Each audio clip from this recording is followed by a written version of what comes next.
It's been said that a picture is worth 1,000 words. This is true of the many different ways that data can be transformed into visual representations for easier interpretation. Data in and of itself can be difficult to explain, but when it is carefully organized, patterns can be revealed, or it may become apparent that no patterns exist.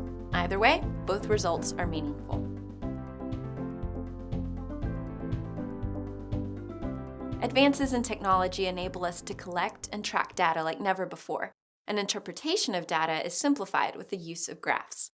Data is collected for many reasons, ranging from simple consumer surveys to track preferences, to election polling to predict the winner of a political office. Graphs are used to make that data easier to digest or comprehend. Before we get to the graphs, you should know that there are different types of data that can be collected. The first one we'll talk about is qualitative data. This data would result from a survey that groups respondents by category. For example, you can survey students in your school and ask them to report their eye color, gender, area code, and favorite movie type. These categories provide information for your study. In this case, maybe you're wondering whether there is a relationship between the number of blue-eyed sci-fi fans living in a particular area code. Well, you may be able to detect a pattern in the counts, or percentages, of qualitative data by category. Graphs that are used to depict qualitative data are pie charts and bar graphs. A pie chart looks exactly like what you might expect, a pie. A circle representing 100% of a particular variable of interest is divided into categories. Segments of the pie represent a percentage of the whole. Pie charts can also show counts. In this example, 6 people, or 30% of the respondents, favored romantic movies. Bar charts also show counts or percentages by category, but in a different way. It looks like a city in the distance with skyscrapers at varying heights. This bar chart shows categories on the horizontal axis with the associated counts on the vertical axis.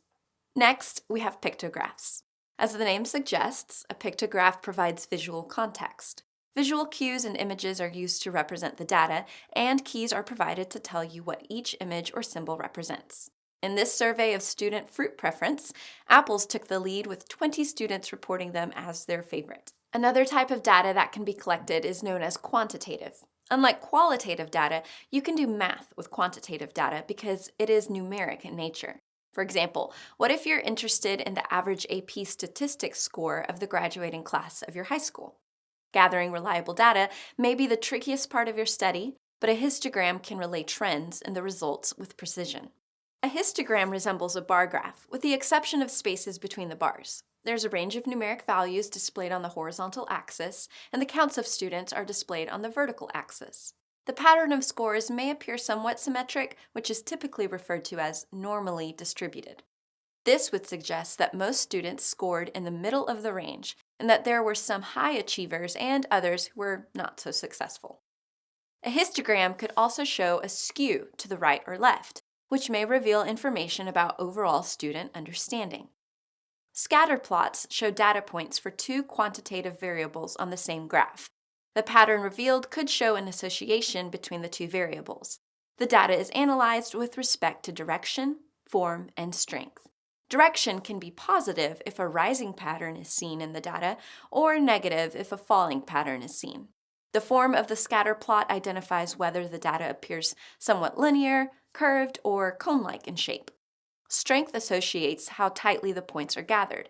An example of a strong positive, somewhat linear pattern could be revealed in a scatter plot of shoe size versus height of male high school students. Because typical male students continue to grow during the high school years, the data for all male students would likely show underclassmen data points at the lower end of the scatter plot and upperclassmen represented at the higher end. Data points that do not fit a recognizable pattern are referred to as outliers. Finally, a scatter plot with no pattern at all is also of interest to prove no association between the 2 variables. Regression analysis can be performed on scatter plot data that has been characterized as strong linear in shape and either positive or negative in direction.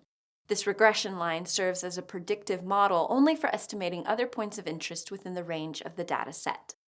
Line graphs are very useful to recognize how patterns in data sets change over time.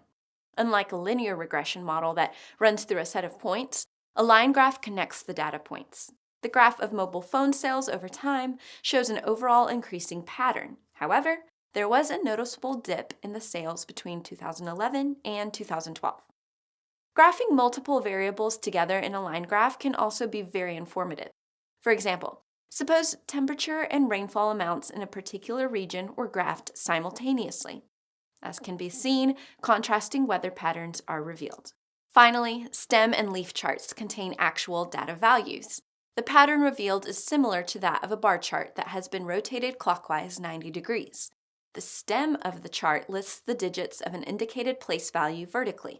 In this example, the stem represents the tens of a data set of ages. The leaves branch outward with the digits of the ones place for each age in the data set. A key should always be part of the graph so the data can be interpreted correctly. This data set shows a pattern that seems to be skewed left towards the younger ages. There are 19 people under 20 and only 7 people over 50. Thanks for watching and happy studying.